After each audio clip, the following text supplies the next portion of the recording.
तो कैसे हैं आप लोग? अच्छे ही होंगे।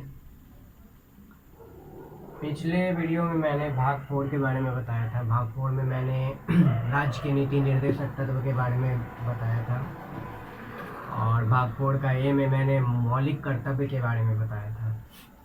इस वीडियो में मैं भाग 5 बताऊंगा। भाग 5 में बताऊंगा कि भाग 5 में क्या है। यानी भाग 5 में संघ की कार्यपालिका का वर्णन है।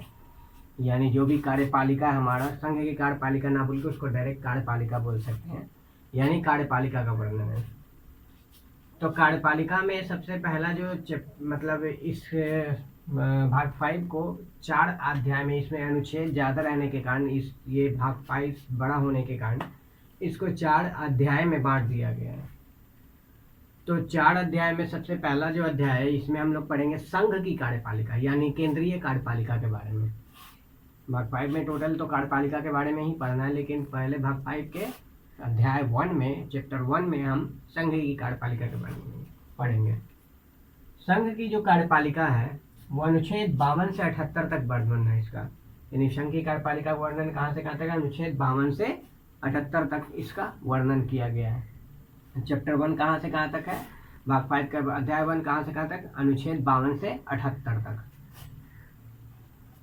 इसमें सबसे पहले हम लोग देखते हैं, मतलब सबसे पहला, यानी अब चैप्टर 1 को भी, चैप्टर 1 यानी अध्याय 1 को भी डिवाइडेड किया गया है। तो वैसे नहीं, हम लोग डायरेक्ट लेते हैं। तो सबसे पहले अध्याय 1 में 52 से 78 तक है। तो उसमें राष्ट्रपति एवं उपराष्ट्रपति के बारे में 52 से 73 तक वर्णन है। इससे पहले के वीडियो में मैंने राष्ट्रपति के कुछ अनुच्छेद के बारे में बताया था, तो मैं वो दोबारा इसमें डिस्कस नहीं करूँगा। आप मेरा जो पहले का सीरीज देख लो, और उसमें आपको राष्ट्रपति के अनुच्छेद के बारे में पूरी जानकारी मिल जाएगी। मैं बता देता हूँ, मैंने वो अनुच्छेद मैंने वो इंट्रोडक्शन, हाँ इंट्रोडक्शन में बताया होगा मैंने, यानी फेज़ 2 वाले में। ये फेज़ 3 चल रहा है, तो फेज़ 2 वाले में मैंने उसको डिस्कस किया होगा। फेज़ 2 में मैंने डिस्कस किया होगा राष्ट्रपति के अंदर। यानी जब मैंने लोकसभा, राज्यसभा और राष्ट्रपति बताया होगा, तो उस समय राष्ट्रपति का जब बताया होगा, मैं राष्ट्रपति के बारे में जब मैंने डिस्कस किया होगा, बताया होगा, उस समय मैं उस राष्ट्रपति के अनुच्छेद के बारे में डिस्कस किया होगा। तो अब तो राष्ट्रपति का जो भी अनुच्छेद है वो मैं पिछले वीडियो में कर चुका हूँ, तो उसको आप लोग वहाँ से देख लो, मेरा सीरीज देखो, उसमें पता चल जाएगा। तो इसमें जो 52 से 73 तक जो राष्ट्रपति और उपराष्ट्रपति का जो वर्णन है, तो मैं यहाँ से मतलब 52 से लेकर के 61 तक का जो है वो राष्ट्रपति का वर्णन है। तो मैं शुरू करूंगा इसमें अनुच्छेद 62 से।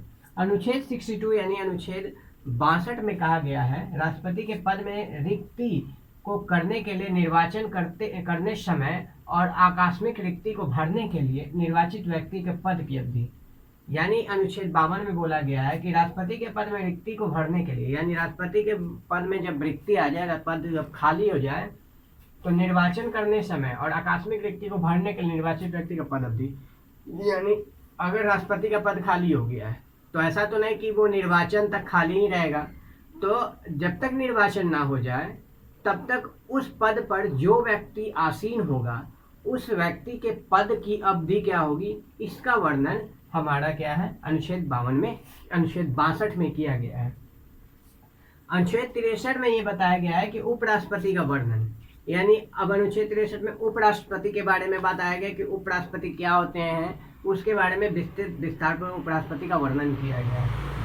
अनुच्छेद 64 में कहा गया है कि उप राष्ट्रपति राज्यसभा का सभापति होते हैं, ठीक है। अनुच्छेद 65 में कहा गया है राष्ट्रपति के पद में रिक्ति के दौरान इसके कार्यभार को संभालना उपराष्ट्रपति का काम है। यानी मान लेते हैं कि कुछ समय के लिए आकस्मिक कुछ काम आ गया हो, राष्ट्रपति देश से बाहर चले गए हो, या कोई भी स्थिति हो सकता है, कोई भी इवेंट हो सकता है, कोई सिचुएशन आ सकता है जब जब राष्ट्रपति अपने पद को अचानक छोड़ दे या अचानक उस पर ना उपस्थित हो। तो उस कंडीशन में, जब राष्ट्रपति अपने पद पे उपस्थित नहीं है, तो उस कंडीशन में, उस शर्त पे, उस स्थिति में, उस सिचुएशन में राष्ट्रपति उनके कार्यभार को संभालते हैं, उपराष्ट्रपति उनके कार्यभार को संभालते हैं। ऐसा डिस्कस किया गया है अनुच्छेद 65 में। अनुच्छेद 66 में कहा गया है उपराष्ट्रपति का निर्वाचन, यानी उपराष्ट्रपति का निर्वाचन कैसे होगा, इसका वर्णन कहाँ है, अनुच्छेद 66 में है। अनुच्छेद 67 में यानी अनुच्छेद 67 में कहा गया है उपराष्ट्रपति की पद अवधि, और अनुच्छेद 68 में कहा गया है उस उपराष्ट्रपति के पद में रिक्ति को भरने के लिए निर्वाचित करने का समय और आकस्मिक स्थिति को भरने के लिए निर्वाचित व्यक्ति का पद अवधि।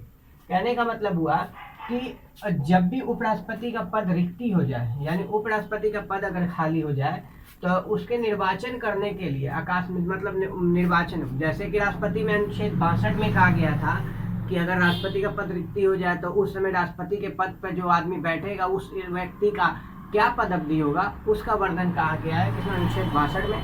उसी तरह से जब उपराष्ट्रपति का पद, अनुच्छेद 68 में कहा गया कि जब उपराष्ट्रपति का पद निर्वाचन के दौरान अगर खाली है तो उस समय जो उपराष्ट्रपति के पद पे जो कार्यभार संभालेगा उस व्यक्ति का जो पद अवधि होगा वो कहाँ कितने देर का होगा, कितने दिन का होगा, वो आप लोगों को से अनुच्छेद 68 में वर्णन किया गया है। अनुच्छेद 69 में कहा गया है, यानी 69 यानी 69 में कहा गया है उपराष्ट्रपति के शपथ, ठीक है। अनुच्छेद 69 में उपराष्ट्रपति के शपथ के बारे में वर्णन कर। अनुच्छेद 70 में राष्ट्रपति के अनुपस्थिति में इनका कार्य संभालना, यानी अगर मान ले कि उपराष्ट्रपति ना हो, राष्ट्रपति की अनुपस्थिति में, सॉरी उपराष्ट्रपति नहीं, वो मतलब अनुच्छेद 70 में कहा गया है कि राष्ट्रपति की अनुपस्थिति में इनका कार्यभार संभालना। एक चीज हम लोगों ने देखा था अनुच्छेद 65 में ये देखा था कि राष्ट्रपति के पद की रिक्ति के दौरान, यानी राष्ट्रपति अगर पद छोड़ देते हैं, पद उनका हमेशा के लिए खाली हो जाता है, तो उस दौरान उपराष्ट्रपति कुछ समय के लिए उनके पद को संभालेगा। ये हम लोगों ने अनुच्छेद 65 में देखा था।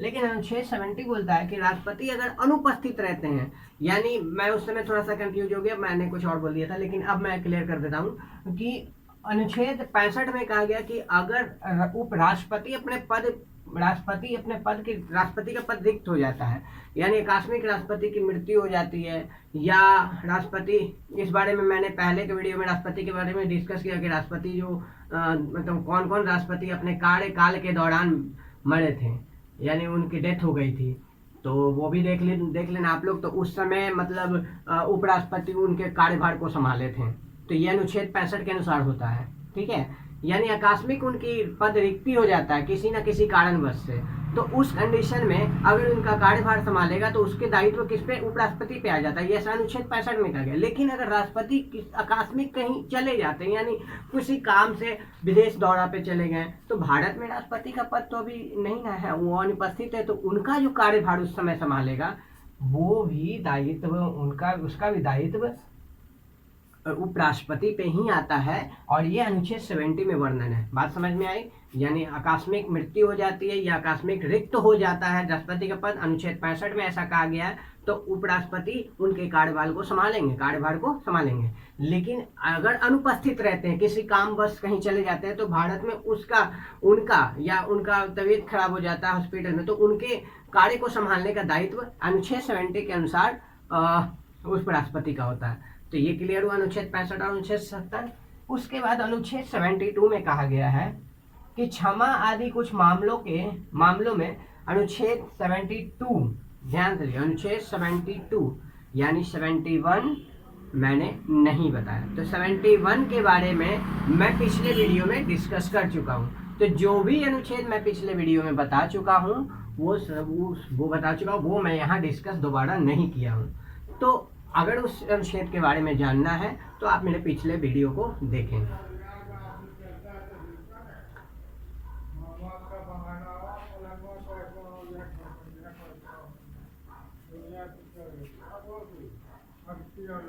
अब मैं अनुच्छेद 72 के बारे में बताने जा रहा हूँ। अनुच्छेद 72 में क्षमा आदि कुछ मामलों में दंडादेश का निलंबन, यानी अगर मान ले कि क्षमा दान देना है या कुछ और करना, क्षमादान या कुछ और, क्षमादान देने के लिए, दंड का क्षमादान देने के लिए, तो उसका निलंबन करने का जो भी अधिकार वगैरह है वो सारा अनुच्छेद 72 में वर्णन किया गया है। अनुच्छेद 73 में संघ की कार्यपालिका शक्ति का विस्तार, यानी जो भी संघ की कार्यपालिका शक्ति का विस्तार है अनुच्छेद 73 में किया गया है। यानी संघ का कार्यपालिका शक्ति का जो भी विस्तार है, कैसे कैसे वो वर्क करेगा, क्या करेगा, कहाँ तक उसका अधिकार क्षेत्र है, ये सारा कुछ का डिस्कस यानी वर्णन हमारा अनुच्छेद 73 में किया गया। तो इस प्रकार हम लोगों ने अध्याय 1 का जो राष्ट्रपति और उपराष्ट्रपति के बारे में जो अनुच्छेद था वो अनुच्छेद 52 से 73 तक हम लोगों ने देखा। अब हम लोग देखते हैं अध्याय 1 का ही हम लोग देखते हैं मंत्री परिषद के बारे में। तो मंत्री परिषद के बारे में अनुच्छेद 74 और अनुच्छेद 75 में ही वर्णन किया गया है। तो मैंने अनुच्छेद 74 के बारे में पिछले वीडियो में मैंने डिस्कस किया, कोई वीडियो में मैंने पिछले किसी वीडियो में डिस्कस किया है। तो मैं यहाँ पे अनुच्छेद 75 के बारे में बताऊंगा। अनुच्छेद 75 में मंत्रियों के बारे में अन्य उपबंध, यानी अनुच्छेद 74 में कुछ है, क्या है बता देता हूँ। अनुच्छेद 74 में है कि मंत्री परिषद राष्ट्रपति के लिए उत्तराधिकार होते हैं, राष्ट्रपति के लिए उत्तराधिकारी होते हैं। मतलब राष्ट्रपति को वो हर एक मंत्री परिषद के जो सदस्य होते हैं राष्ट्रपति को अपने हर एक काम का उत्तराधिकारी होते हैं, यानी उनको उत्तरदायित्व होता है कि वो उनको उनका दायित्व होता है कि वो अपने हर एक कामों का उत्तर दे राष्ट्रपति को। क्लियर हुआ?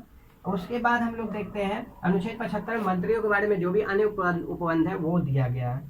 अब हम लोग देखते हैं कि अनुच्छेद 76 में हम लोगों का AGI के बारे में, अटॉर्नी जनरल ऑफ इंडिया, इसके बारे में भी मैंने पिछले वीडियो में डिस्कस किया है कि अटॉर्नी जनरल ऑफ इंडिया यानी भारत का महान्यायवादी क्या होते हैं, इनके कार्य क्षेत्र क्या है, ये क्या करते हैं, ये सारे बातों को मैंने डिस्कस किया है पिछले वीडियो में। AGI अनुच्छेद 76 सरकारी कार्य का संचालन। अब हम लोग देखते हैं कि मतलब मंत्री परिषद हो गया और राष्ट्रपति उपराष्ट्रपति हो गया और AGI हो गया, सरकारी। अब है सरकारी कार्य का संचालन। सरकारी कार्य का जो संचालन है वो अनुच्छेद 77 से लेकर 78 तक वर्णन है। और इस प्रकार हमारा चैप्टर 1 यानी अध्याय 1 का कंप्लीट अनुच्छेद यहाँ पे पूरा होता है। आइए हम लोग देख लेते हैं अनुच्छेद 77 और 78 को, जिसमें किसका वर्णन, सरकारी कार्य के संचालन का वर्णन है। अनुच्छेद 77 में कहा गया कि संघीय सरकार के सभी कार्यकारी निर्णय राष्ट्रपति के नाम पर लिए जाते हैं और संघ के सभी प्रमुख अधिकारी राष्ट्रपति द्वारा नियुक्त किए जाते हैं।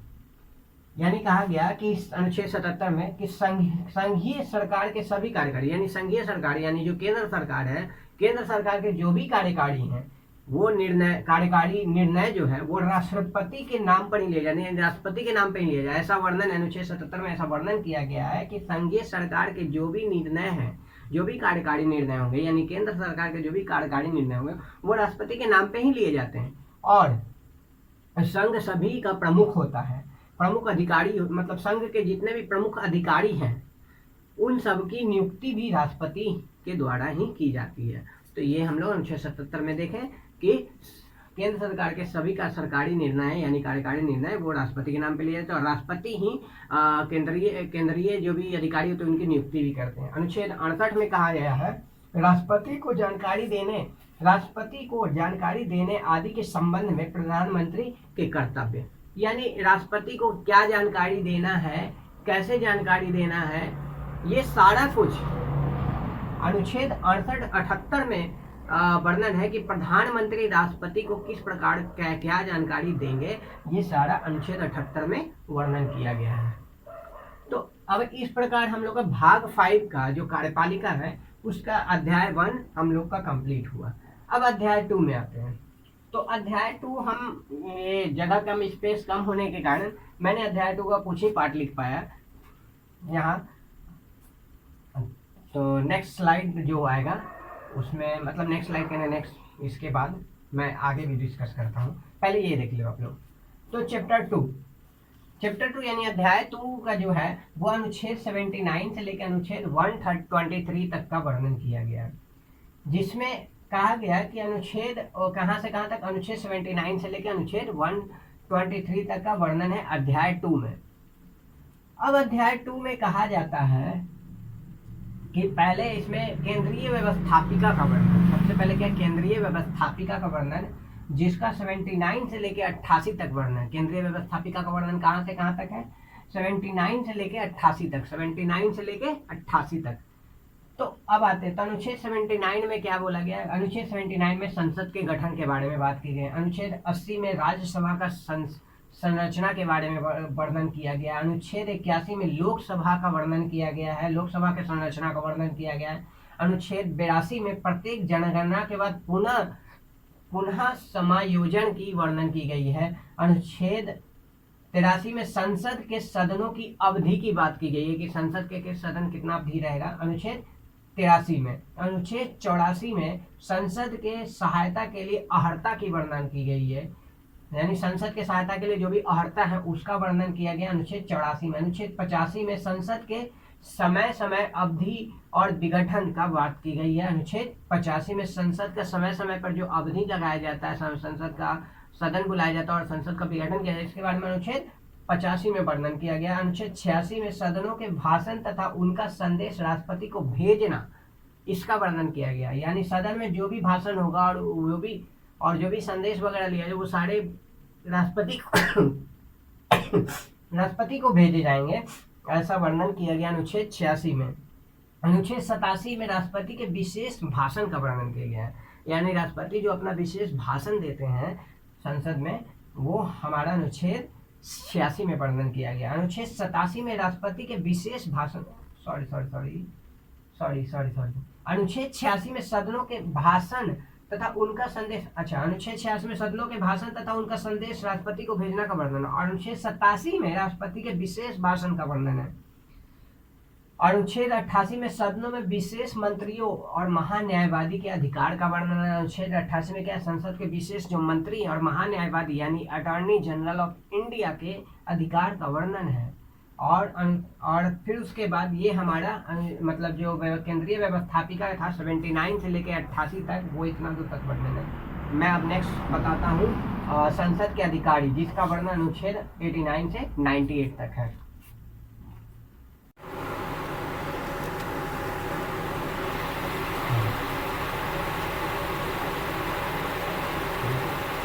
चैप्टर 2 का यानी अध्याय 2 का भाग 5 के अध्याय 2 का जो संसद का अधिकारी, जिसमें अनुच्छेद 89 से 98 तक का वर्णन किया गया है। अनुच्छेद 89 में राज्यसभा के सभापति एवं उपसभापति के अधिकार के बारे में बताया गया। अनुच्छेद 90 में उपसभापति के पद रिक्त होना, पद त्याग या पद से हटाए जाने के बारे में वर्णन किया गया है। अनुच्छेद 91 में सभापति के पद के कर्तव्य पालन करने के रूप में उपसभापति या अन्य व्यक्ति की शक्ति का वर्णन किया गया है।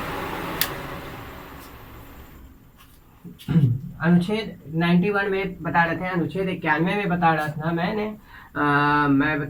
ये कि सभापति के पद के कर्तव्य का पालन करने के रूप में उपसभापति या अन्य व्यक्ति की शक्ति है। ठीक है, यानी सभापति का पद का जो कर्तव्य पालन है, उस कर्तव्य पालन के रूप में जो उपसभापति का जो शक्ति होगा, यानी अगर मान लेते सभापति अपने कर्तव्य का पालन नहीं करते या किसी कारणवश नहीं कर पा रहे हैं, तो उपसभापति उसके क्या करेगा, उनके पद पे क्या शक्ति होगा, उनके पद पे कार्य करने का, और या किसी अन्य व्यक्ति को क्या शक्ति होगा, उसके बारे में वर्णन किया गया है।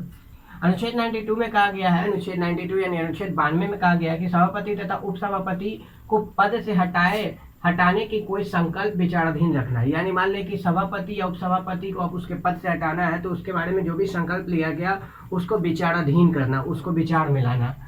अनुच्छेद 93 यानी अनुच्छेद 93 में कहा गया लोकसभा के अध्यक्ष एवं उपाध्यक्ष का वर्णन है। अनुच्छेद 94 में वर्णन है अध्यक्ष एवं उपाध्यक्ष के पद रिक्त होना, पद त्याग या पद से हटाए जाने के बारे में वर्णन किया गया है। अनुच्छेद 95 में अध्यक्ष के पद के कर्तव्य का पालन करने की उपाध्यक्ष अथवा अन्य व्यक्ति की शक्ति, जैसे कि सभापति अगर कर्तव्य पालन नहीं कर पा रहे हैं तो उपसभापति की जो शक्ति थी, जिसका वर्णन 91 में था, अनुच्छेद 91 में, उसे अनुच्छेद 95 में वर्णन किया गया कि अगर लोकसभा के अध्यक्ष अपना कर्तव्य के पालन नहीं कर पा रहे या किसी कारणवश करने से असमर्थ हैं, तो उस कंडीशन में उपाध्यक्ष को क्या पावर होगी, उपाध्यक्ष की क्या शक्ति होगी या अन्य व्यक्ति की क्या शक्ति होगी, उनके कर्तव्य का पालन करें। अनुच्छेद 96 में कहा गया है कि अध्यक्ष एवं उपाध्यक्ष को हटाने के संकल्प को विचाराधीन रखना। यानी अनुच्छेद 96 में, अनुच्छेद 96 में जो भी लोकसभा के अध्यक्ष या उपाध्यक्ष उनको हटाने के संकल्प में जो भी विचाराधीन रखा गया, जो भी संकल्प है उसको विचाराधीन करना।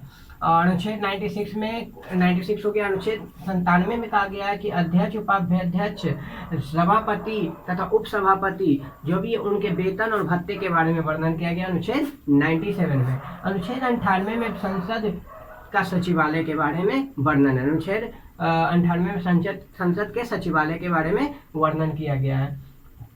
अब है हमारा कार्य संचालन, यानी हम लोग संसद के अधिकारी के बारे में देखने के बाद हम लोग देखेंगे कार्य संचालन। कार्य संचालन में अनुच्छेद 99 और अनुच्छेद 100 ये दो अनुच्छेद में वर्णन किया गया। अनुच्छेद 99 में कहा गया कि सदस्यों द्वारा शपथ एवं प्रतिज्ञान, यानी जो भी लोकसभा और राज्यसभा यानी संसद के जो भी सदस्य हैं उन दो सदस्यों द्वारा जो शपथ और प्रतिज्ञान लिया जाएगा उसके बारे में वर्णन किया गया है। अनुच्छेद 100 में सदनों में मतदान एवं रिक्तियों को होने हुए कार्य की मतलब सदनों में मतदान रिक्तियां के होते हुए भी कार्य करने की शक्ति, यानी अगर सदन में मतदान हो रहा हो या कोई पद का रिक्ति हो गया हो, यानी संसद के किसी भी सदन में अगर मतदान हो रहा हो या कोई भी सदस्य का रिक्ति खाली हो, कोई सदस्य नहीं हो, तो उनकी अनुपस्थिति में भी, उनके पद की रिक्ति में भी, मतदान के समय में भी कार्य करने की जो शक्ति है वो अनुच्छेद 100 में, अनुच्छेद 100 में वर्णन किया गया है। अब है सदस्यों की निर्हरताएं। सदस्यों की निर्हरताएं अनुच्छेद 101 से लेकर अनुच्छेद 111 तक इसका वर्णन किया गया है। इसमें कहा गया अनुच्छेद 101 में स्थान का रिक्त होना, यानी किसी स्थान का रिक्त होना, यानी सदन में स्थान कैसे रिक्त होगा, किसी सदस्य का स्थान किस प्रकार रिक्त होगा, उसका वर्णन किया गया अनुच्छेद 101 में। अनुच्छेद 103 में वर्णन किया गया है सदनों की रिक्तियों से संबंधित प्रश्नों पर निश्चय करना, यानी सदनों का जो भी रिक्ति होगा उससे संबंधित अगर कोई प्रश्न उठता है तो उसके बारे में निश्चय करना, ये अनुच्छेद 103 में वर्णन किया। अनुच्छेद 104 में शपथ के पहले मतदान की शक्ति, मत देने की शक्ति, यानी अगर मान लो सदन के जो सदस्य हैं अगर शपथ ले रहे अपने पद पे तो उससे पहले उनको मतदान देने की शक्ति होगी। अनुच्छेद 105 में, यानी अपने ही पद पे अगर मतदान देना चाहे तो मतदान दे सकते हैं, उसके बाद वो अपने पद पर शपथ ले सकते हैं, ऐसा अनुच्छेद 104 में वर्णन किया गया है। अनुच्छेद 105 में संसद के सदनों की तथा उसके शक्तियों अनुच्छेद 105 में संसद के सदनों तथा उनके समितियों की शक्ति का विशेष अधिकार दिया गया है। यानी अनुच्छेद 105 में संसद के सदनों तथा उसके समिति, जो संसद के सदन हैं और उनके जो समिति हैं, जो भी समिति, दोनों सदन में बहुत सारे समिति है, पहले मैंने डिस्कस कर चुका है फेज 2 में कि कितने तरह का समिति होता है, राज्यसभा में कौन सा समिति होता है, लोकसभा में कितने सदस्य थे, यानी जैसे प्राक्कलन समिति, पैक हो गया, बहुत सारा था, मैंने फेज 2 में डिस्कस किया है। तो वो जो भी समिति है, दोनों सदनों की जो भी समितियां हैं उनकी शक्ति और सदनों की जो शक्ति हो गई उसका तथा विशेष अधिकार का वर्णन किया गया 105 में। अनुच्छेद 106 में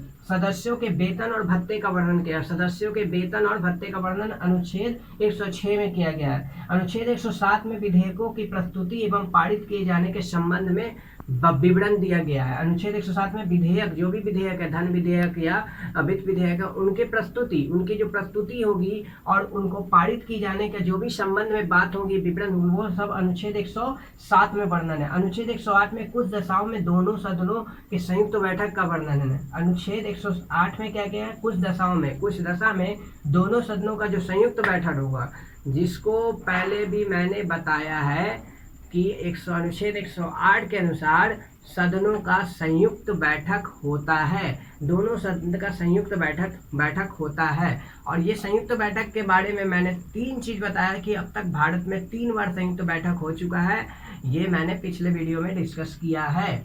आप मेरा पिछला वीडियो देखिए, पिछला सीरीज देखिए, उसमें आपको पता चल जाएगा। अनुच्छेद 109 में धन विधेयक के संबंध में विशेष प्रक्रिया है। अनुच्छेद 109 में धन विधेयक के बारे में विशेष प्रक्रिया का वर्णन है। और अनुच्छेद 110 में धन विधेयक की परिभाषा का वर्णन किया गया है। अनुच्छेद 111 में सभी तरह के विधेयक की अनुमति दी गई है। अब हम लोग आते हैं ये वित्त विधेयक से संबंधित अनुच्छेद। ये थोड़ा इम्पोर्टेंट है, कारण ये कि ये लगभग 2017 या 16 में यूपीएससी में पूछा गया सवाल इस वाले से ग्रुप से, यूपीएससी में पूछा गया है। तो इस मद्देनज़र ये थोड़ा इम्पोर्टेंट है। इसमें मैं बताता हूँ, यहाँ गलती से मैंने वार्षिक द्वितीय लिख दिया, वित्तीय होना चाहिए, वार्षिक वित्तीय विवरण। तो पहले देखिए ये क्या है, वित्त विधेयक से संबंधित, यानी वित्त विधेयक से संबंधित जो भी अनुच्छेद है वो हमारा अनुच्छेद 112 से लेकर अनुच्छेद 117 तक वर्णन है। वित्त विधेयक से संबंधित जो भी अनुच्छेद है वो अनुच्छेद 112 से लेकर अनुच्छेद 117 तक वर्णन किया गया है। सबसे पहले अनुच्छेद 112 में कहा गया वार्षिक वित्तीय विवरण, यानी वार्षिक वित्तीय विवरण कहने का मतलब जो भी हमारे संसद में बजट पेश किया जाता है उस बजट के बारे में विवरण दिया गया है।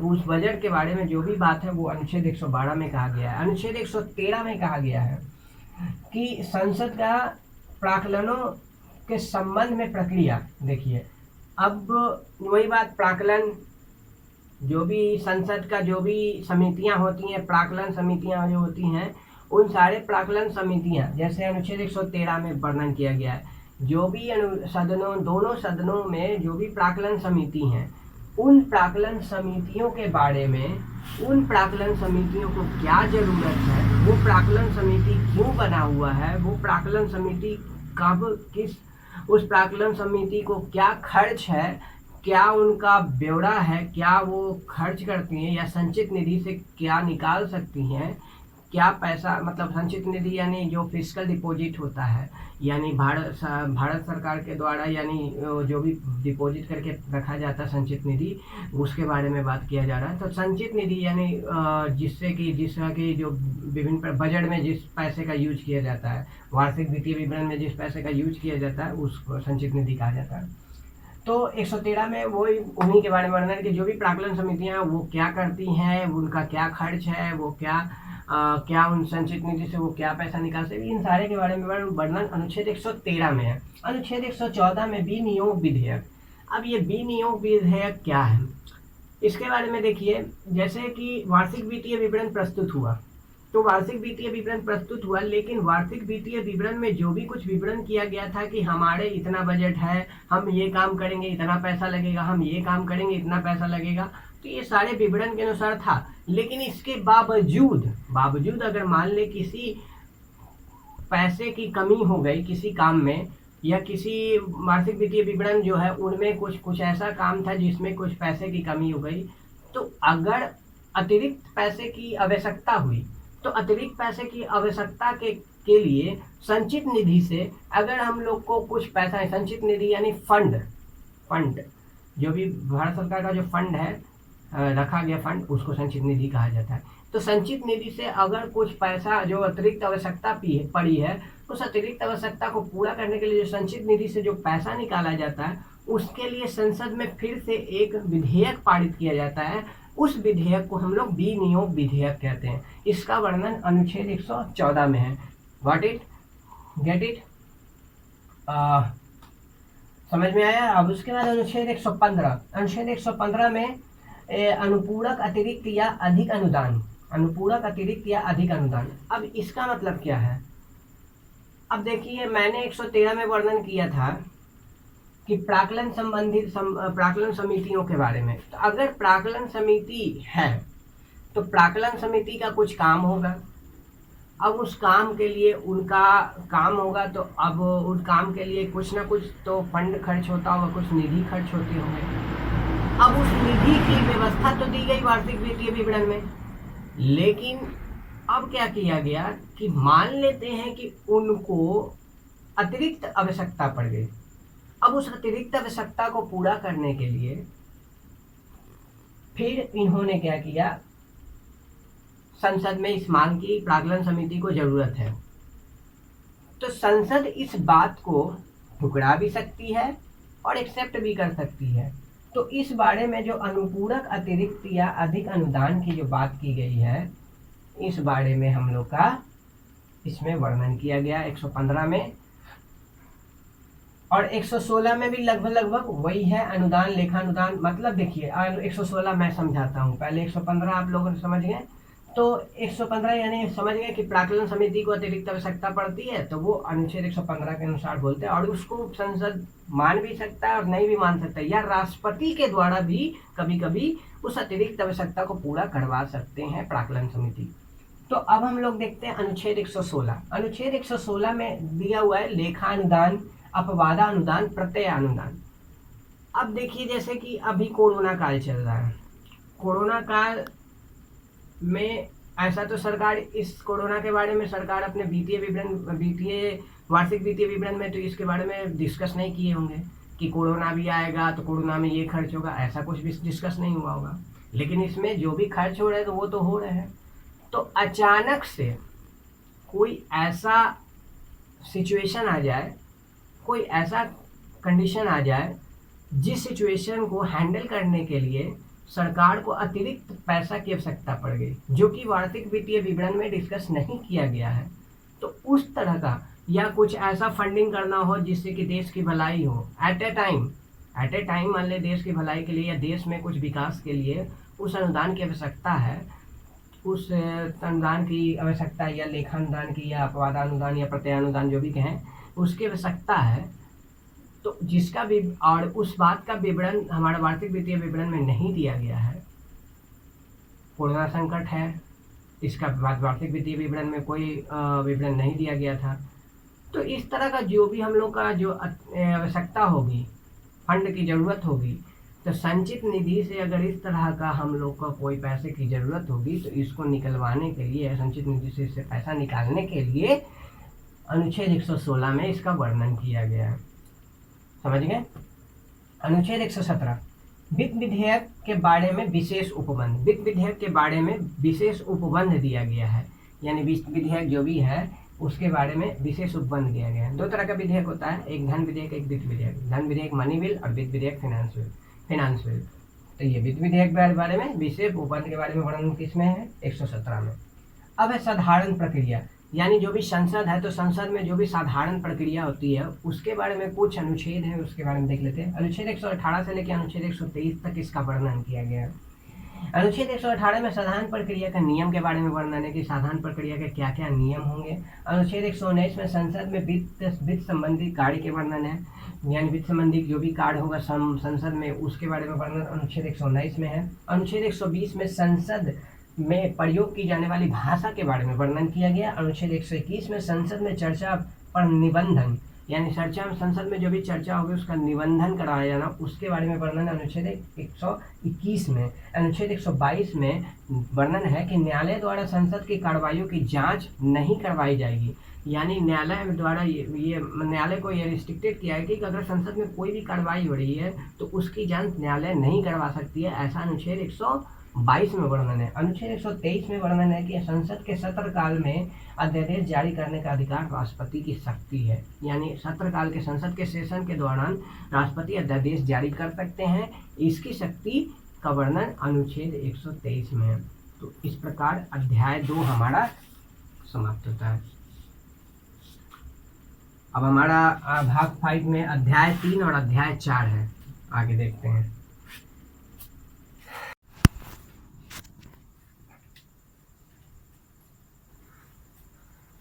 भाग 5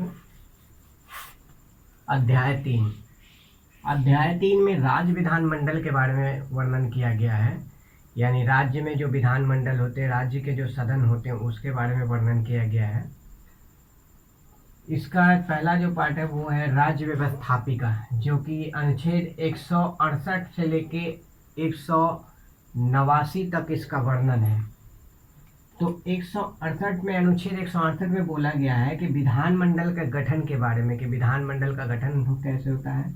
अनुच्छेद 169 में विधान परिषद की समाप्ति या सृजन के बारे में बात किया गया है। अनुच्छेद 170 में विधानसभा की संरचना के बारे में बात किया गया है। अनुच्छेद 171 में विधान परिषद की संरचना के बारे में बात की गई है। अनुच्छेद 172 में राज्य के विधानमंडल की अवधि की बात की गई कि राज्य के विधानमंडल की अवधि क्या होगी, अनुच्छेद 172 में बात की गई है। अनुच्छेद 173 में बात की गई राज्य विधानमंडल की सदस्यता के लिए योग्यता की बात की गई है। यानी अनुच्छेद 173 में राज्य विधानमंडल की जो सदस्यता होगी उसके क्या योग्यता उसके बारे में बात की है। अनुच्छेद 174 में राज्य विधानमंडल के सत्र या सत्रवासन या विघटन की बड़ी बात कही है। यानी इसके राज्य विधानमंडल का अनुच्छेद 174 में राज्य विधानमंडल का जो सेशन है, सेशन की बात की गई है, सेशन की अवधि की बात की गई है, या सेशन का कब विघटन होगा इसकी बात की गई है। यानी सेशन कब हटाया जाएगा, सेशन को बंद कर दिया जाएगा, जो भी है। अनुच्छेद 175 में बात किया गया सदन या सदनों में अभिभाषण और उनके संदेश भेजने राज्यपाल के अधिकार के बारे में। यानी सदन में जो भी अभिभाषण होगा या सदन में, तो उसका संदेश राज्यपाल को भेजा जाएगा, इसके राज्यपाल को भेजने का अधिकार है। इसके बारे में अनुच्छेद 175 में बात की गई। अनुच्छेद 176 में बात किया गया राज्य का विशेष अभिभाषण, राज्यपाल का विशेष अभिभाषण। यानी राज्यपाल का विशेष अभिभाषण का बात किस में किया गया, अनुच्छेद 176 में। अनुच्छेद 177 में बात की है सदनों के बारे में मंत्रियों तथा महाधिवक्ता के अधिकार के बारे में बात की गई है। यानी अनुच्छेद 177 में सदनों के बारे में मंत्री, यानी सदन के बारे में मंत्री और महाधिवक्ता के क्या अधिकार होंगे उसके बारे में बात की गई। अनुच्छेद 178 में विधानसभा के अध्यक्ष एवं उपाध्यक्ष की बात की गई है।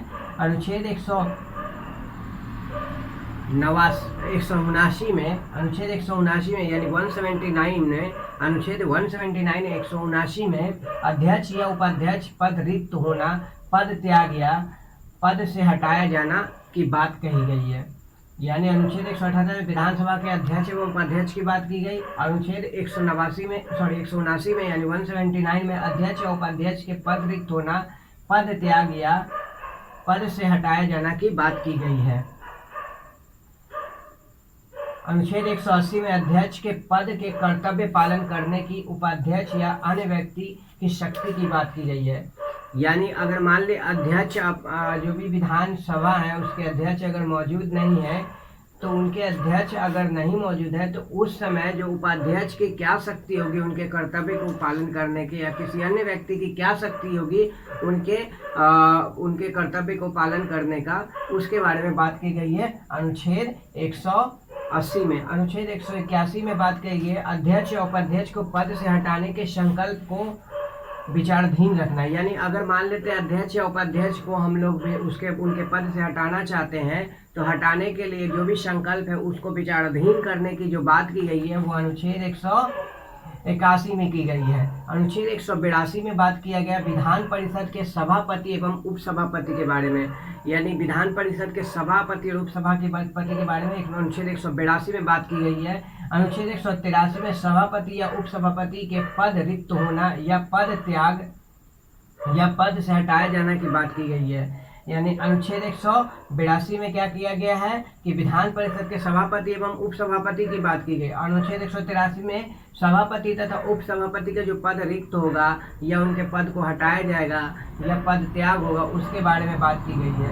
अनुच्छेद 184 में सभापति के पद के कर्तव्यों का पालन करने की सभापति तथा अन्य व्यक्तियों की शक्ति की बात की गई। जैसे कि ऊपर हम लोग देखे थे वैसा ही यहाँ पर उपाध्यक्ष और अध्यक्ष के बारे में, उसी तरह यहाँ पर कि अगर अनुच्छेद 184 में अगर सभापति जो मौजूद नहीं रहते हैं तो उनके कर्तव्यों का पालन उप सभापति कैसे करेंगे, उनके कर्तव्यों का पालन उप सभापति कैसे करेंगे, उनके कर्तव्यों का पालन अन्य व्यक्ति कैसे करेगा, उसके अधिकार के बारे में बात किया गया अनुच्छेद 184 में। अनुच्छेद 185 में कहा गया सभापति एवं उपसभापति के पद से हटाने के संकल्प को विचाराधीन रखना। तो जैसे कि उसमें उपाध्यक्ष और अध्यक्ष के बारे में सही, सभापति और उपसभापति के अगर उनके पद से हटाना है तो उसके बारे में जो संकल्प है उसको विचाराधीन रखने की बात की गई है अनुच्छेद 185 में। अनुच्छेद 186 में सभापति, उपसभापति, अध्यक्ष, उपाध्यक्ष के वेतन की बात की गई है। यानी अनुच्छेद 186 में सभापति, उपसभापति, अध्यक्ष और उपाध्यक्ष के जो भी वेतन होंगे उसके बारे में बात की गई है। अनुच्छेद 187 में जो बात की गई है उसका अनुच्छेद 187 में बात किया गया है राज्य विधानमंडल का कार्य संचालन सचिवालय की वर्णन किया गया अनुच्छेद 187 में। अनुच्छेद 188 में सदस्यों के शपथ की बात की गई है और अनुच्छेद 189 में सदनों में मतदान रिक्ति के होते हुए भी सदनों को कार्य करने की शक्ति की बात की गई है। यानी सदनों में अगर मतदान रिक्ति है, मतदान हो रहा है या रिक्त स्थान है तो उस समय भी सदन में कार्य संचालन होते रहेगा, कार्य होते रहेगा, इसकी शक्ति की बात की गई है अनुच्छेद 189 में। तो इस प्रकार राज्य व्यवस्थापिका जो था अनुच्छेद 168 से लेकर अनुच्छेद 189 तक ये कंप्लीट हुआ। अब हम लोग अगला देखते हैं सदस्यों का निष्कासन। सदस्यों का निष्कासन जो बात किया गया अनुच्छेद 190 से लेकर अनुच्छेद 193 तक इसकी बात की गई है। अनुच्छेद 190 में स्थानों का रिक्त होना बात किया गया है कि स्थान कैसे रिक्त होता है। अनुच्छेद 191 में सदस्यों का निष्कासन की बात की गई है। अनुच्छेद 192 में सदस्यों के निष्कासन से संबंधित प्रश्न को पुनः अवलोकन करने की बात की गई। यानी अगर मान ले किसी सदस्य को निकालना चाहते हैं तो सदस्य निकालने से संबंधित जो भी प्रश्न है उस पर पुनः अवलोकन करने का जो बात है, अधिकार है, उसका वर्णन अनुच्छेद 192 में है, 192 में है। अनुच्छेद 193 में यानी 193 में शपथ लेने से पहले सदस्य ना होने पर भी मत देने का अधिकार की बात की। यानी अगर मान लेते हैं कि कोई सदस्य नहीं है विधानमंडल का, तो शपथ लिया नहीं, अभी तक सदस्य नहीं बना है, लेकिन उसके पहले भी वो मत दे सकता है, मत देने का अधिकार है उनको। इसकी बात अनुच्छेद 193 में की गई है। अब हम लोग देखते हैं राज्य विधानमंडल और उनके सदस्यों की शक्तियां। अब हम लोग का अगला जो टॉपिक है सदस्यों का निष्कासन जो था अनुच्छेद 190 से 93 तक हो गया। अब अगला टॉपिक है राज्य विधानमंडलों एवं उनके सदस्यों की शक्तियां, जिसका वर्णन अनुच्छेद 194 और 195 में है। अनुच्छेद 194 में बोला जा रहा है विधानमंडल के सदनों तथा उनके सदस्यों की शक्तियां। यानी विधानमंडल के जो सदन है और विशेषाधिकार आदि। कहने का मतलब 194 में कहा गया कि विधानमंडल का जो भी विधानमंडल के सदन की तथा उनके सदस्यों की शक्तियां क्या होगी और विशेषाधिकार क्या होंगे, इसके बारे में बात किया गया अनुच्छेद 194 में। अनुच्छेद 195 में सदस्यों के वेतन और भत्ते की बात की गई है। विधानमंडल के सदस्यों तथा वेतन भत्ते का बात किया, सदस्यों के वेतन भत्ते की बात की गई है।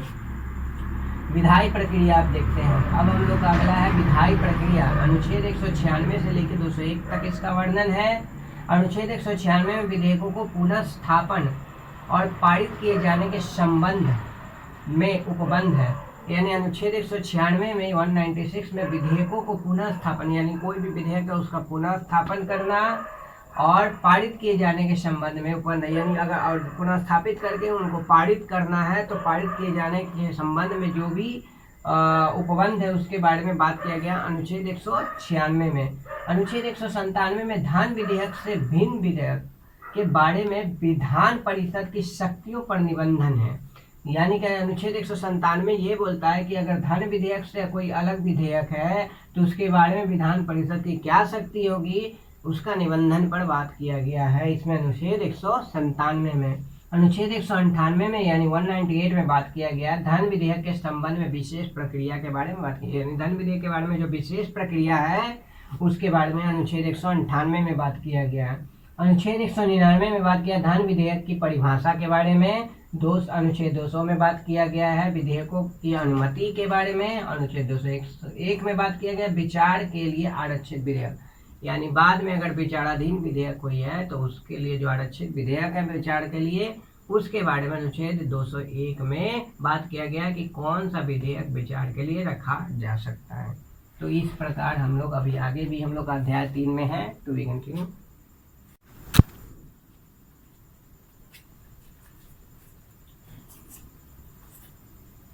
चैप्टर 3 का जो अगला पार्ट है वो है वित्तीय विषय के संबंध में प्रक्रिया।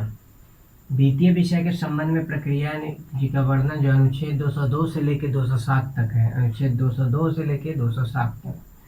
अनुच्छेद 202 में कहा गया वार्षिक वित्तीय विवरण।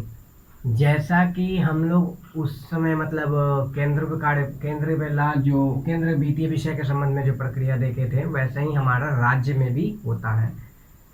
तो यहाँ पे जैसे कि पहला यहाँ पे जो है 202 में वार्षिक वित्तीय विवरण यानी जिसको बजट कहा जाता है। अनुच्छेद 203 में विधानमंडल का प्राकलन संबंध में प्रक्रिया, इसको मैंने उसमें समझा चुका, जो चीज़ मैंने उसमें बोला वही चीज़ यहाँ होगा। अनुच्छेद 204 में विनियोग विधेयक, मैंने इसको बता चुका है कि विनियोग विधेयक क्या होता है। जो वहाँ बताया वही यहाँ भी होगा, जो यानी जो केंद्र में बताया वही यहाँ भी होगा, यानी जो संसद में बताया वही यहाँ भी होगा। उसके बाद अनुच्छेद 205 में अनुपूरक, अतिरिक्त और अधिक अनुदान, ठीक है। 206 में लेखानुदान, प्रत्ययानुदान, आपदानुदान। अनुच्छेद 205 और अनुच्छेद 206 ये भी मैं इनके दोनों के बारे में यानी आप लोग का अनुपूरक अतिरिक्त और अधिक अनुदान के बारे में भी मैंने पहले बता चुका हूँ ये क्या होता है। और 206 में भी लेखानुदान, प्रत्ययानुदान, आपदानुदान, इसके बारे में मैंने विस्तार पूर्वक बता चुका है इसके पहले बता चुका है। 207 में वित्त विधेयक के विशेष उपबंध के बारे में बात की गई है। अब है साधारण प्रक्रिया, जिसका वर्णन 208 से अनुच्छेद 208 से लेकर अनुच्छेद 213 तक है। तो 208 में प्रक्रिया के नियम के बारे में वर्णन है। अनुच्छेद 208 में प्रक्रिया के नियम के बारे में वर्णन है। अनुच्छेद 209 में राज्य विधानमंडल के वित्तीय कार्य संबंधी प्रक्रिया तथा विधि द्वारा विनियमन के वर्णन किया गया है। अनुच्छेद 210 में विधानमंडल में प्रयोग की जाने वाली भाषा का वर्णन है। अनुच्छेद 211 में विधानमंडल में चर्चा पर निबंधन करने का बात कही गई है। अनुच्छेद 211 में कहा गया विधानमंडल में जो चर्चा, अनुच्छेद 211 विधानमंडल में जो चर्चा पर निबंधन की बात कही गई है। और अनुच्छेद 212 में न्यायालयों द्वारा विधानमंडल की कार्रवाइयों पर जांच नहीं किया जाना, यानी कोई भी न्यायालय के द्वारा, जैसे उसमें कहा गया था विधानमंडल की प्रक्रिया पे कोई जांच नहीं किया जाएगा। उसके बाद अनुच्छेद 213 में विधानमंडल के स्थगन काल में अध्यादेश जारी करने का राज्यपाल का अधिकार, जैसे वहाँ राष्ट्रपति का अधिकार था, अगर स्थगन काल चल रहा है किसी भी संसद के किसी भी सदन में अगर स्थगन काल चल रहा है तो उसमें राष्ट्रपति अध्यादेश जारी कर सकते थे। यहाँ पे राज्यपाल अध्यादेश जारी कर सकते हैं। यहाँ पे अनुच्छेद 213 के अनुसार विधानमंडल के स्थगन काल में अध्यादेश जारी करने का राज्यपाल का अधिकार है। तो इस प्रकार हमारा अध्याय 3 जो था वो कंप्लीट होता है। अध्याय 3 के बाद यानी भाग 5 अध्याय 3, अब अध्याय 4 में यानी हम लोग इस सब के बारे में, अध्याय 2 में हम लोग केंद्र के बारे में देखें और अध्याय 3 में हम लोग राज्य के बारे में देखें। अब हम लोग अध्याय 4 देखते हैं जिसमें न्यायपालिका का वर्णन है और केंद्रीय न्यायपालिका का वर्णन है। अध्याय 3 में किसका वर्णन है?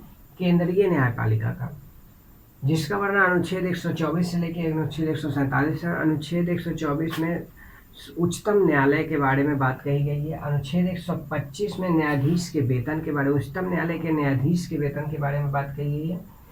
अनुच्छेद 126 में कार्यकारी मुख्य न्यायमूर्ति की नियुक्ति की बात की गई है, यानी जो भी मुख्य न्यायाधीश होंगे, चीफ जस्टिस ऑफ इंडिया, उसका नियुक्ति का बात किसमें? अनुच्छेद 126 में किया गया है। अनुच्छेद 127 में अन्य न्यायाधीशों की नियुक्ति की बात की गई है। अनुच्छेद 127 में अन्य न्यायाधीशों की नियुक्ति की बात कही है। अनुच्छेद 128 में उच्च न्यायालय के बैठक में सभी नियुक्त न्यायाधीशों का उपस्थित रहना, ऐसा बात कहा गया है कि अनुच्छेद 128 में कि उच्चतम न्यायालय का जो भी बैठक होगा उसमें सभी नियुक्त न्यायाधीशों का उपस्थित रहना आवश्यक है। और अनुच्छेद 130 में कहा गया उच्च न्यायालय का स्थगन के बारे में बात की गई। उच्च न्यायालय का स्थान के बारे में, क्योंकि उच्च न्यायालय का स्थान कहाँ है, किस स्थान पे उच्च न्यायालय है, उसका क्या पोजीशन है, इसके बारे में बात की गई। अनुच्छेद 131 में उच्चतम न्यायालय के आरंभिक अधिकारिता, यानी उच्चतम न्यायालय नॉट उच्च न्यायालय, मैं उच्च न्यायालय बोल रहा हूँ, सॉरी, उच्चतम न्यायालय, यानी उच्चतम न्यायालय के बैठक में सभी नियुक्त न्यायाधीशों का उपस्थित रहना आवश्यक है। और 130 में उच्चतम न्यायालय के स्थान, किस पोजीशन पर उच्चतम न्यायालय है, 131 में उच्चतम न्यायालय का आरंभिक अधिकारिता के बारे में बात की। अनुच्छेद 131 में जो भी उच्चतम न्यायालय का आरंभिक अधिकारिता है उसके बारे में बात की गई है। अनुच्छेद 131 के ए में केंद्रीय विधियों के संवैधानिक वैधता, केंद्रीय विधेयक क्या बोला? अनुच्छेद 131 के केंद्रीय विधियों के संवैधानिक वैधता से संबंधित उच्चतम न्यायालय के अन्य अधिकार, यानी केंद्रीय विधियों से जो भी संवैधानिक वैधता से संबंधित उच्चतम न्यायालय का जो अन्य अधिकार है, यानी केंद्रीय विधियों की जो संवैधानिक वैधता होगी, केंद्रीय विधि का जो संवैधानिक वैधता होगी उससे संबंधित जो भी उच्चतम न्यायालय का अधिकार होगा, उस अधिकार के बारे में वर्णन अनुच्छेद 131 में किया गया है। अनुच्छेद 133 में उच्च न्यायालय से सिविल विषयों से संबंधित अपील में उच्चतम न्यायालय के अपीलीय अधिकार का वर्णन किया गया है। यानी उच्च न्यायालय से सिविल, यानी उच्च न्यायालय का कुछ सिविल विषय है, उससे संबंधित जो अपील होगा उच्चतम न्यायालय का, उसमें अपीलीय अधिकार का जो वर्णन किया गया है वो 133 में किया गया, अनुच्छेद 133 में किया गया है। अनुच्छेद 134 में बोला गया है दंडिक विषयों में उच्चतम न्यायालय के अपीलीय अधिकारिता, यानी दंड के विषय में उच्चतम न्यायालय का अपीलीय अधिकार है, इसके बारे में वर्णन जो है वो किसमें? अनुच्छेद 134 में किया गया। अनुच्छेद 134 में ए में कहा गया है कि उच्च न्यायालय के अपील के लिए प्रमाण पत्र, अगर उच्चतम न्यायालय में अगर अपील करना है तो उस अपील के लिए जो प्रमाण पत्र है उसका बात अनुच्छेद 134 के ए में कहा गया है। अनुच्छेद 135 में विद्यमान विधि के अधीन फेडरल न्यायालय के अधिकार और शक्तियों का उच्चतम न्यायालय द्वारा प्रयोग, यानी मान लें कि जो भी अभी तक विद्यमान विधि है उसमें जो फेडरल न्यायालय का जो अधिकार है और शक्तियों का, फेडरल न्यायालय का जो भी अधिकार था, मतलब अभी जो भी विद्यमान विधि है उसके अनुसार जो फेडरल न्यायालय के अधिकार थे और उनकी शक्तियां थी, उच्चतम न्यायालय द्वारा उसका प्रयोग किया जाएगा, ऐसा वर्णन किया गया 135 में। 136 में अपील के लिए उच्चतम की विशेष इजाज़त, यानी अपील के लिए जो उच्चतम न्यायालय का जो विशेष इजाज़त दी जाती है उसका बात कहा गया अनुच्छेद 136 में। अनुच्छेद 138 में कहा गया है उच्चतम न्यायालय के अधिकार की विधि, यानी उच्चतम न्यायालय का जो अधिकार का विधि है उसके बारे में बात करना अनुच्छेद 138 में किया गया। अनुच्छेद 139 में कहा गया है उच्चतम न्यायालय को कुछ रीट निकालने की शक्ति, यानी उच्चतम न्यायालय कुछ रीट जारी कर सकती है, उसका जो अधिकार है किसको है, उसका अधिकार की बात किसमें कही गई है? 139 में, अनुच्छेद 139 में। अनुच्छेद 141 में कहा गया है उच्चतम न्यायालय द्वारा घोषित विधि को सभी न्यायालय को मानना, यानी उच्चतम न्यायालय के द्वारा जो भी घोषित किया जाएगा, जो भी विधि घोषित किया जाएगा उन सारे विधि को सभी न्यायालय को मानना होगा, ऐसा अनुच्छेद 141 में कहा गया है। अनुच्छेद 142 में कहा गया उच्चतम न्यायालय के आदेश को मानना तथा लागू करना। अनुच्छेद 142 में जो भी अगर उच्चतम न्यायालय कोई आदेश देता है उसके आदेश को मानना और लागू करना, ऐसा अनुच्छेद 142 में दिया गया। अनुच्छेद 144 में कहा गया है सिविल के न्यायिक प्राधिकारियों द्वारा, यानी जो भी सिविल सर्वेंट होंगे या जो भी सिविल सर्विस करता होंगे उन सभी अधिकारियों द्वारा उच्चतम न्यायालय की सहायता में कार्य करना, यानी उच्चतम न्यायालय अगर कोई सहायता करवाना चाहता है, उच्चतम न्यायालय अगर कुछ करवाना चाहता है सिविल सर्विस वाले लोगों से, तो वो क्या कर सकते हैं, वो उससे वो बाधित होंगे कि उच्चतम न्यायालय की सहायता करें, ऐसा कहा गया किसमें? अनुच्छेद 144 में। अनुच्छेद 145 में न्यायालय के नियम के बारे में बात कही गई, उच्चतम न्यायालय के नियम के बारे में बात कही गई। अनुच्छेद 146 में उच्चतम न्यायालय के अधिकारी, सेवक तथा व्यय के बारे में बात की कि उच्चतम न्यायालय में कौन से अधिकारी होंगे, क्या व्यय होगा और कौन से सेवक होंगे, उसके बारे में बात की अनुच्छेद 146 में। अनुच्छेद 147 में संविधान के निर्वाचन की बात की गई है। तो इस प्रकार हमारा भाग 5 खत्म होता है।